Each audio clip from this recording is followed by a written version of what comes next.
Hey guys, so today we're in Murfreesboro, Arkansas at Murfreesboro RV Park, just outside of Crater of Diamonds State Park. We're about 2 miles away from the actual state park and the campground that's there. We couldn't get a good booking there, so we decided to stay here, and I'm really glad that we did, because we've been really impressed with this RV park, and we're going to tell you a little more about that and show you around. But first, we're going to show you some of what we've been up to at Crater of Diamonds. So this is our cleaned and sifted gravel, and I'm going to show you quickly how we sort this to see if it's got any diamonds in it. And yes, I'm running the camera. That's why you're all drunk now, or think I'm drunk. Maybe I am.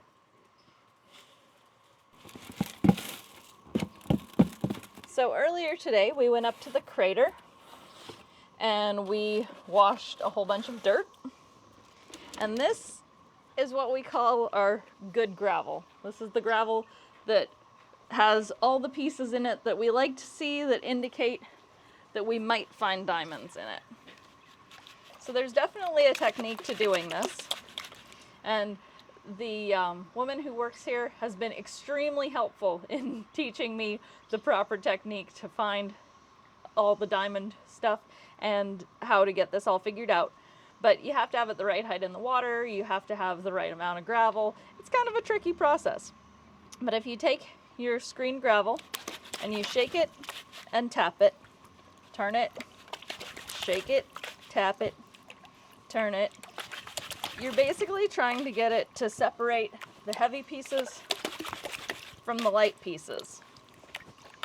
And when you do that, that's how you find your diamonds. Because the diamonds are one of the heaviest things. So what you're looking for when you flip this is that you'll see a bunch of quartz, spiralite, jasper, and other heavy minerals and gemstones all settled to the bottom. So theoretically, when I take this over to the gravel bar here, we're going to see when I flip it that there's going to be a white center that's going to be all of our good stuff. So we'll see how I did. And it looks like I did a pretty good job, because you can kind of see this whole area is all white. That's our heavy stuff. That's all of our quartz. And if we had a diamond, that's where it would be. So we're going to look through this really quickly and see if we see anything. If we don't, the next step is to take it back to the camper and dry it out. And then we'll look through it all again once it's dry. Because sometimes the diamonds can be harder to see when it's wet out. Or not wet out, but wet material. So we'll check that out. We'll see what we find, and hopefully we'll find something really cool. So we'll bring you back in a minute, and we'll take you on a tour of the campground. So Sue's got the camera back, so you guys won't think somebody's drunk. I may be, but man, I can't run that gimbal that she's got. Up is down, down is up, round and round we go. So if I only got half of Sue in that video, that's my fault. So as she mentioned, we're here at Murfreesboro RV Park in Murfreesboro, Arkansas. We originally tried to get into Crater of the Diamonds, but the availability was like, it showed it had availability, but I guess we had to move sites like every night. And we found this place. This was $30 a night, and so it's cheaper. And it's a beautiful little campground, actually, really nice. And it's just down the road, maybe 2-3 miles from Crater of Diamonds. So it's not really 2.1 miles. there you go. So it's not really a big deal to take a ride up whenever you want to go up, because you pay to get in there once a day. It's good for all day. And one of the unique things we found when we got here was that we checked into the office. And Sue can spin you around and show you the office. You'll see there's wagons and buckets and stuff. So we asked, do you rent this stuff? Because you know, every place charges you for this. You know, you go up to Crater of Diamonds, it's $5, I think, for a screen. I don't know how much for a bucket and a shovel, whatever. Wagons, who knows? And she said, we don't rent it, we loan it out. So if you stay 2 nights or more, the equipment is all free. You sign it out, and of course, if you lose it, you're going to pay for it, etc. But you sign it out, you go do what you're going to do. She gives you a lot of good pointers, and she tells you to bring some of your gravel back, and she will actually show you the technique. Or you want to learn beforehand, she's got gravel over there. She'll show you how to shake it, as Sue showed you just a bit ago. So that's really cool. All the sites are, well, not all of them, but all the sites around here where you can fit a camper are 50, 30, and of course they got the 120 volt receptacle. They all have water and sewer. There are, behind me, up in there, a bunch of tent sites that most of them have power from what I can tell. Maybe some have water, I didn't really pay attention. And there are a couple more RV sites up there, but smaller RV sites. There are some cabins as well. But all these sites, they don't look really big, but I mean, we've got ours in here and we got room to spare. There was a great big diesel pusher 2 sites down this morning. Nice little, like I said, nice little campground. Real easy access. A little bit of a blind corner leaving, but traffic goes real slow here, and you can see this entrance from about a half, 3/4 mile up the road. So if you're pulling out, somebody will see you and they'll hopefully stop for you. What am I forgetting about this place? I think it only has like between 12 and 16 sites total, so it is a small campground.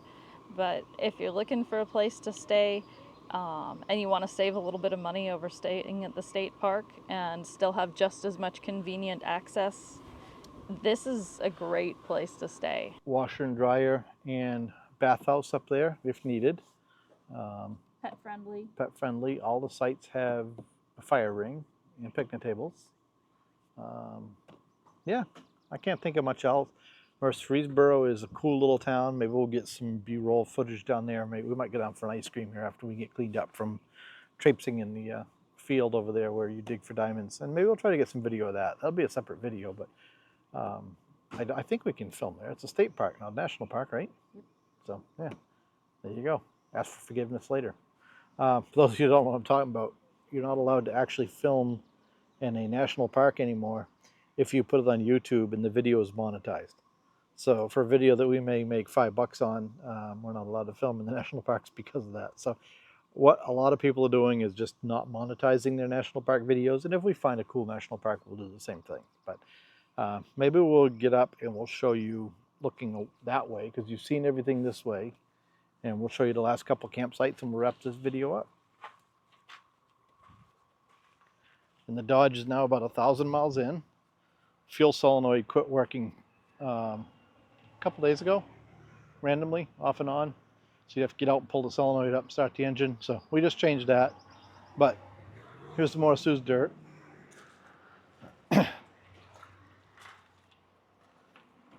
So this is pretty much the rest of it. A couple sites beyond us. That's kind of a pull-through site, and then there's a turnaround down there. So, yeah. I think that's about it. Maybe we'll, like I said, maybe we'll put a little video in here of downtown Murfreesboro. Yeah, I'll get that right before we leave. And we'll go from there. So we'll see you guys in a little bit.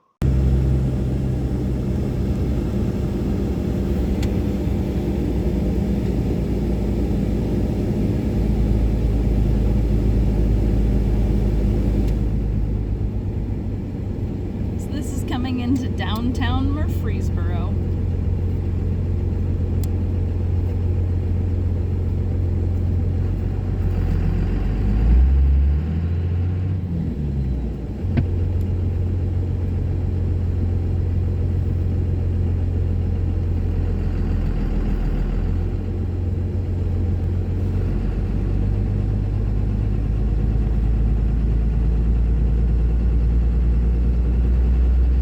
Small town, but there's some 1,500 people, I think it said. Cute little shops and stuff.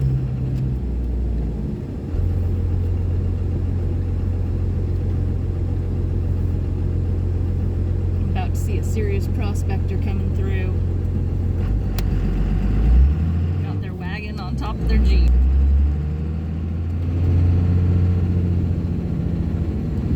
So we're going to go back around past the old store. Over here to the variety store and get us some ice cream.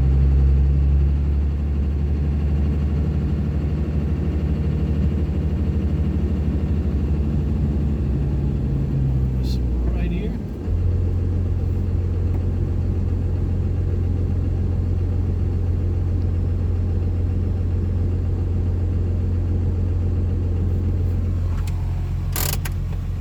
getting ice cream. Thanks for watching.